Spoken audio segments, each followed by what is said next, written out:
यासीन आज़ाद साहब जो बात जस्टिस साहिबा कर रही हैं कि हम इस बात की दुहाई कहाँ दें, मतलब जुडिशल कमीशन जजेस के कंडक्ट के हवाले से बात करता है, इसके अलावा उन पर अगर दबाव है नहीं है, इस पर कोई कानून मौजूद नहीं है उसके पास,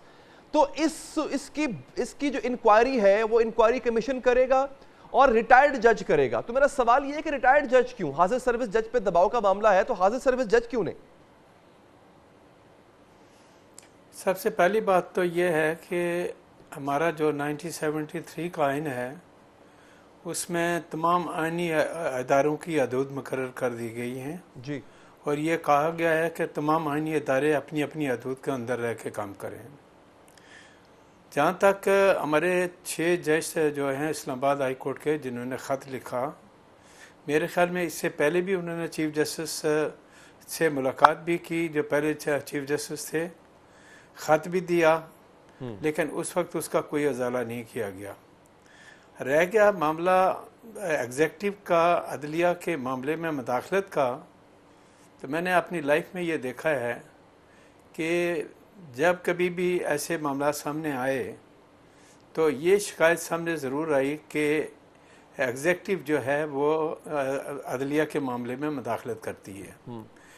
अब इसका पहली मिसाल मैं जुल्फ़िकार अली भुट्टो साहब के केस की दूंगा कि क्या उस वक्त के चीफ जस्टिस ने अपनी किताब में और अपने इंटरव्यू में ये नहीं कहा कि भुट्टो साहब को जो सज़ा हमने दी है वो गलत दी है, उनका जुडिशल मर्डर था, और यहाँ तक भी उन्होंने कहा कि हमें जान प्यारी है, हम अपनी जान की हिफाजत करने के अलावा हमारे पास कोई रास्ता नहीं होता। दूसरा मामला जब शौकत सिद्दीकी साहब का आया और उन्होंने बाकायदा बार से एड्रेस करते हुए नाम लेकर कहा कि ये लोग हैं जो मेरे मामलात में हमें मुदाखलत करते हैं और हमें कहते हैं कि बंद कंस्टिट्यूट करें। अब सवाल ये पैदा होता है कि उस वक्त जब ये कंप्लेन उस वक्त के चीफ जस्टिस के पास लाई गई तो उन्होंने उस पर कोई इनिशिएटिव क्यों नहीं लिया, कोई इंक्वायरी क्यों नहीं होल्ड की? बहरहाल वो मामला क्लोज हो गया। अब पाकिस्तान की तारीख में पहली दफ़ा मैं ये कहूँगा कि पाकिस्तान की तारीख में पहली मरतबा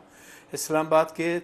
6 जजों ने एक ख़त चीफ जस्टिस ऑफ पाकिस्तान को सुप्रीम जुडिशल काउंसिल को लिखा। जाहिर है कि उनके सामने कोई शिकायत थी जिसकी कंप्लेन उन्होंने पहले भी की, बाद में भी की।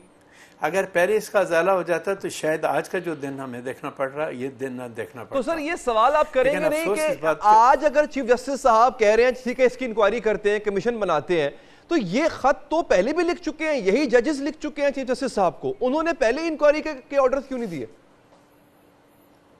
यही तो मैंने कहा कि पहले इंक्वायरी हो जाती है तो आज का दिन नहीं देखना पड़ता। और ये एक हकीकत है कि आज जो सूरत हाल आई कि ये 6 जज साहिबान के ख़त लिखने के बाद जो ऑनरेबल सुप्रीम कोर्ट के चीफ जस्टिस हैं उन्होंने फुल कोर्ट मीटिंग बुलाई और फुल कोर्ट मीटिंग में इस असास मामले पे डिटेल्स से डिस्कशन की जिसका पहले कोई अलमिया जारी नहीं किया गया। उसके बाद दूसरी मुलाकात उनकी प्राइम मिनिस्टर ऑफ पाकिस्तान से हुई और उस मुलाकात के बाद एक दफ़ा फिर फुल कोर्ट मीटिंग हुई और आज अलमिया भी जारी कर दिया गया। इसका मतलब ये हो गया कि जो 6 जज साहिबान ने ख़त लिखा था वो अपनी जगह उसकी एक आइनी और कानूनी हैसियत थी और फिर इंडिविजुअल जजेस को बुला के उनको सुना गया। उन्होंने आप चीफ जस्टिस से क्या कंप्लेन की, क्या बताया, ये तो वही बेहतर जानते हैं। लेकिन देखें ये बात तो एक हकीकत है कि हमने सीरियस टाइप के एलिगेशन लगाए हैं, बहुत सीरियस और सीरियस टाइप के एलिगेशन लगाने के लिए अब यहाँ पे एलिगेशन को प्रूफ करने की जिम्मेदारी और ये उन्हीं लोगों पे आयद